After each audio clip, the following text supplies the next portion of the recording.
Assalamualaikum, my curious learner. I hope you will be fine. So let's come and get started with the topic. शुरू करते हैं अल्लाह के नाम से। आज का हमारा टॉपिक है डिपेंडेंसी थ्योरी। डिपेंडेंसी थ्योरी सबसे पहले मैं आपको ये बता दूं कि डिपेंडेंसी कहते हैं इन्हिसार को, यानी कि एक स्टेट जब दूसरे स्टेट पर इन्हिसार करता है, उसी के ऊपर डिपेंडेंट होता है, उसी की चीज़ों के ऊपर वो क्या करता है, अपने अंदर की मामलात चलाता है, तो ये होती है डिपेंडेंसी। अब ये दी गई ताकि ये जो डिपेंडेंसी है इसको ख़त्म किया जाए और जो वीक स्टेट्स हैं उनको मज़ीद वीक होने से, कमज़ोर होने से बचाया जा सके। तो कहते हैं कि an approach to understanding economic and development that emphasises the putative constraints imposed by the political and economic order.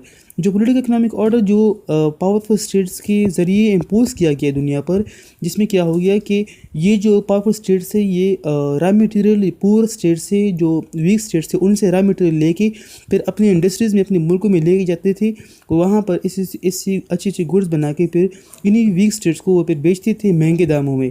तो ये था, ये जो पुअर स्टेट्स है ये इनके ऊपर डिपेंडेंट थे और जो पावरफुल स्टेट्स है वो इन पुअर स्टेट के ऊपर डिपेंडेंट थे, क्योंकि ये इनसे रॉ मटेरियल लेते थे, फिर जो पुअर स्टेट्स है ये इनसे गुड्स लेते थे ताकि ये अपने मुल्क के अफेयर जो हैं, अपने मुल्क के मामलात जो है वो चला सकें। इसी तरह जो जितनी भी अगर चीज़ें इस्तेमाल की होती थी या इसके अलावा आपके पास वो चीज़ें जो खाए जाते थे, तो वो सारे जो मिल वगैरह थे तो वो भी सारे इसी चीज़ में आते थे। इसके बाद हम हिस्ट्री जान लेते हैं कि इसकी हिस्ट्री क्या है। सबसे पहले डिपेंडेंसी थ्योरी जो ओरिजिनेट होती है, इसकी जो 2 पेपर्स पब्लिश होते हैं, एक हेंसिंगर के ज़रिए, हेंसिंगर जो था ये जो फिलोसफर है, जो थिंकर है, इन्होंने दिया था, और दूसरा राउल प्रेवेस्च है, ये दूसरा पेपर जो था पब्लिश किया हुआ था, जिसने डिपेंडेंसी को इंडिकेट किया हुआ था। तो कहते हैं कि the terms of trade for under development countries relative to developed countries and had deteriorate over time. तो कहते हैं कि ये जो टर्म है ये अंडर डेवलप कंट्रीज़ को रिलेटिव टू डेवलप, मतलब ये डेवलप हो जाएं, इनको दिया गया था ताकि ये इनके ऊपर जो इन्हिसार करना है ये ख़त्म किया जाए।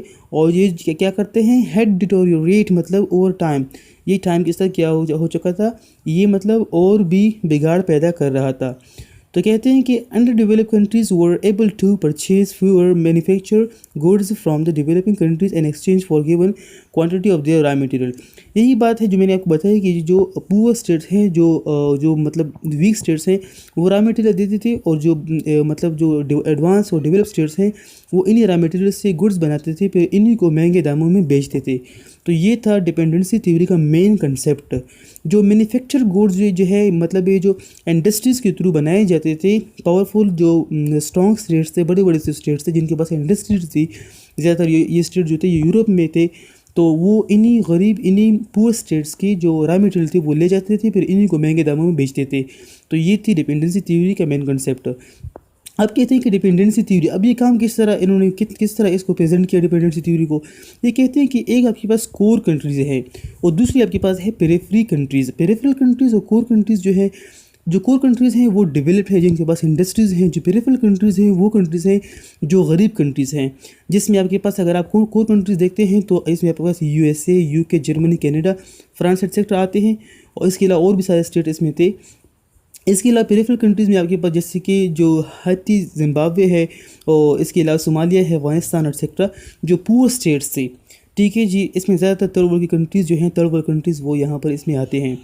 तो ये क्या करते हैं कि ये जो देखते हैं, आप देख सकते हैं कि यहाँ पर ये क्या करते हैं, रिसोर्सेज लेते हैं सेमी पेरिफेरी से, पेरिफेरी से ये रिसोर्सेज लेते हैं, क्या करते हैं, फिर ये कोर कंट्रीज़ में ये लोग लेके जाते हैं, कोर कंट्री वाले, फिर ये कोर कंट्रीज गुड्स बनाते हैं, फिर ये इन्हीं सेमी पेरिफेरी और पेरिफेरी वालों को ये फिर क्या करते हैं, दे देते हैं।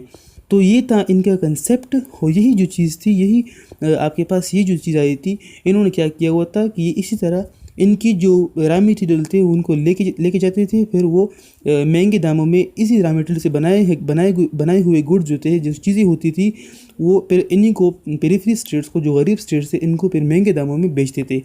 तो ये था डिपेंडेंसी थ्योरी जो दी गई ताकि ये जो पुअर स्टेट्स है, जो पेरिफेरी स्टेट्स हैं, इनके हकूक़ जो है, राइट्स जो है, उनको वायलेट ना किया जाए इस तरीके से। तो अब डिफरेंसेस हम जान लेते हैं कि इसमें डिफरेंसेस क्या है। पहले कहते हैं कि पेरिफेरी स्टेट्स में पहले तो ये क्या होगी, लो अकोमुलेशन ऑफ कैपिटल, इसमें कैपिटल क्या होगा, कम आएगा, ठीक है जी। इसके अलावा लो डेवलपमेंट होगी, तरक्की कम होगी, लो प्रोडक्टिविटी होगी, unfair market for agriculture produce, मतलब होगा, मतलब जो एग्रीकल्चर प्रोड्यूस होगा वो अनफेयर होगा, मतलब उसमें राइट्स वगैरह जो रिस्पॉन्सिबिलिटी होती है वो फेयर नहीं होगी, ठीक है जी। इसके बाद पांचवा कहते हैं कि पूरली इक्विप्ड स्कूल्स। इसके अलावा कहते हैं कि low educational outcomes, low socio economic development, rural marginalisations and policy process, low quality human resources based. तो ये जो चीज़ें आपको नज़र आएगी तो ये होगी पेरिफेरी नेशन, पेरिफेरी स्टेट्स। इसके अलावा कोर में क्या होता है, कोर में क्या है, कोर में है कि हाई कैपिटल एकॉमुलेशन होगी इसमें। इसके अलावा सेंट्रलाइजेशन और डेवलपमेंट होगी, मतलब डेवलपमेंट तरक्की याफ्ता काम यहाँ पर ज़्यादा मिलेंगे आपको। इसके अलावा सेंट्रलाइजेशन ऑफ इंडस्ट्री होगी, इंडस्ट्री यहाँ पर ज़्यादा होगी। More and better quality schools और हाई एजुकेशन होगी, इसमें सेंट्रलाइजेशन होगी। इसके अलावा आपके पास परस्यू जेंडर पॉस्चर होगा, बेटर सोशल इम्यूनिटीज़ होगी। इसके अलावा मोर एक्सेस टू नेशनल रिसोर्सेज होगा, large quality human resources based होंगे। तो ये जो सारी चीज़ें होंगी ये आपके पास आपको मिलेगी किसमें, ये आपको मिलेगी कोर कंट्रीज़ में। तो ये था आपके पास डिपेंडेंसी थ्योरी। उम्मीद है आप लोगों को ये समझ आई होगी। अगर कोई सवाल है तो आप मुझसे कमेंट बॉक्स में पूछ सकते हैं। अपना ख्याल रखिए, मुझे दुआ में याद रखिए। अल्लाह हाफिज़।